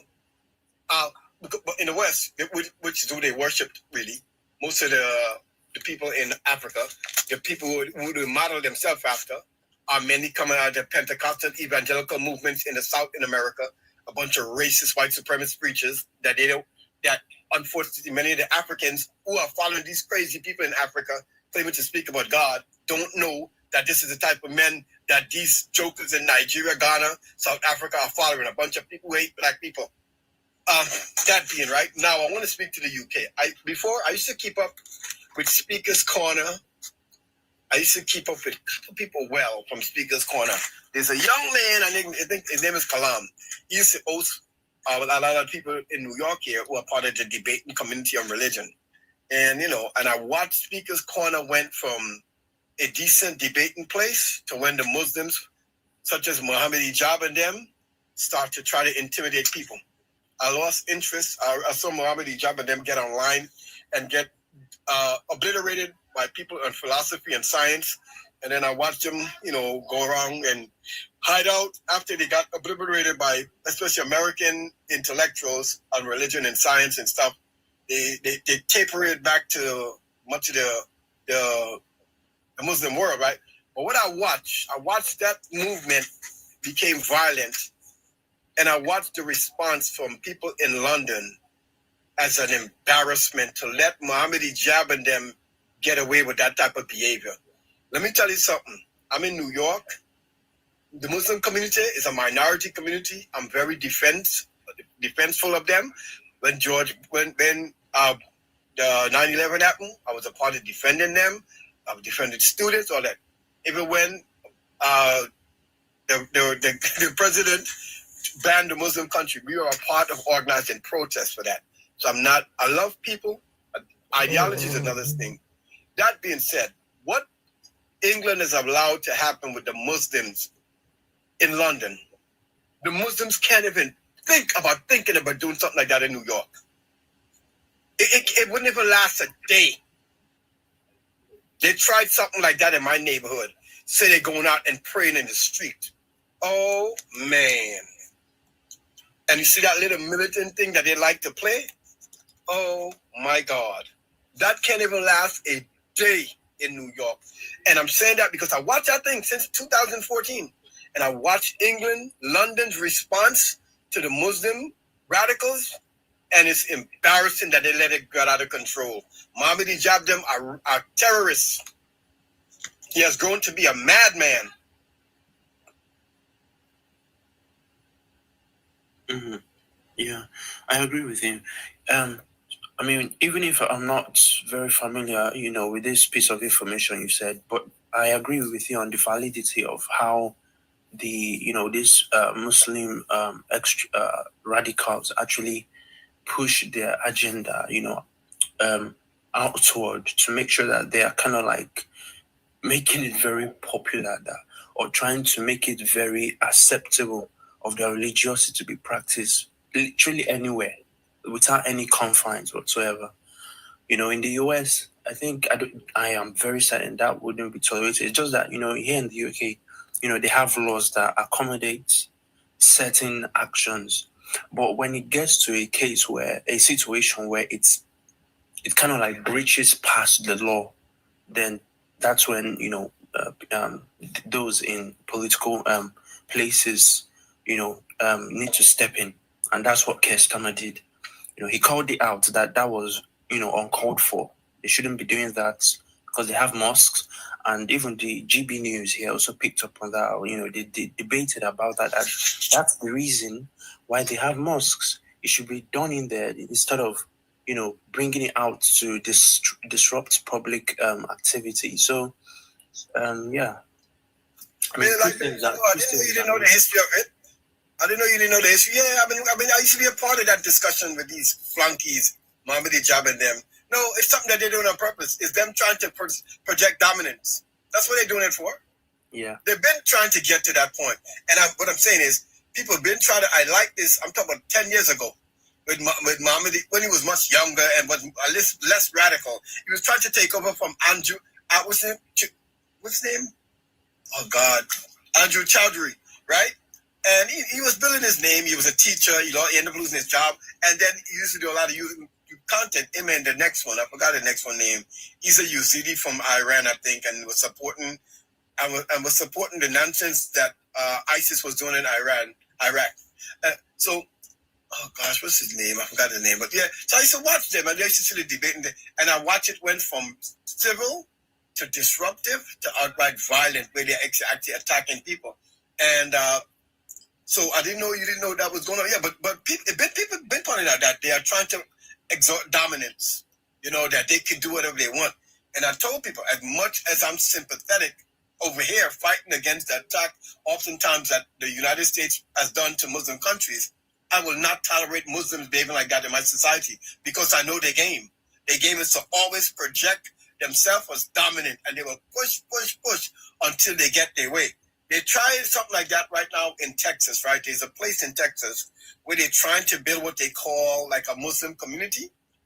And when the people found out what was really going on, that they were trying to create a separate community for Muslims, right now they shut it down so badly. Right now it's under investigation, all kinds of stuff. And guess what? Mohammed Hijab and them was bragging online because they know what they're doing. They know that it's a tactic that they use to try to get greater footing into people's society and hope that they can have to change the law. But let me tell you something, and I'll close on this.